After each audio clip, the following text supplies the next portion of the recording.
Well, so your tax refund does not necessarily equal your tax liability, right? So what happens is that people are filing their taxes this year under this new Tax Cuts and Jobs Act, and they found, as you guys have mentioned, that their tax refunds are on average 17% smaller than they were last year. So I have some of the numbers here. So last year, that means they were receiving on average $3,169, and now they're receiving only $2,640. So that's going to hurt some people that are trying to buy those Peloton treadmills and bikes out there.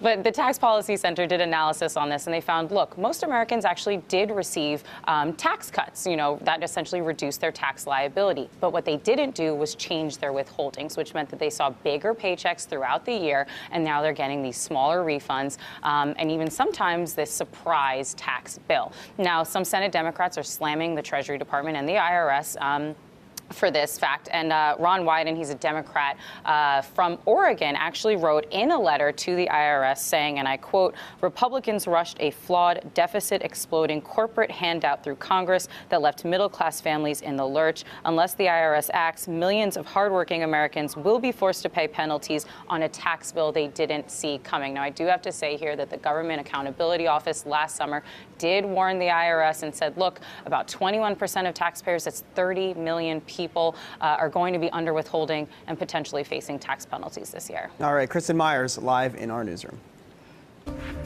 Breaking just now, Amazon has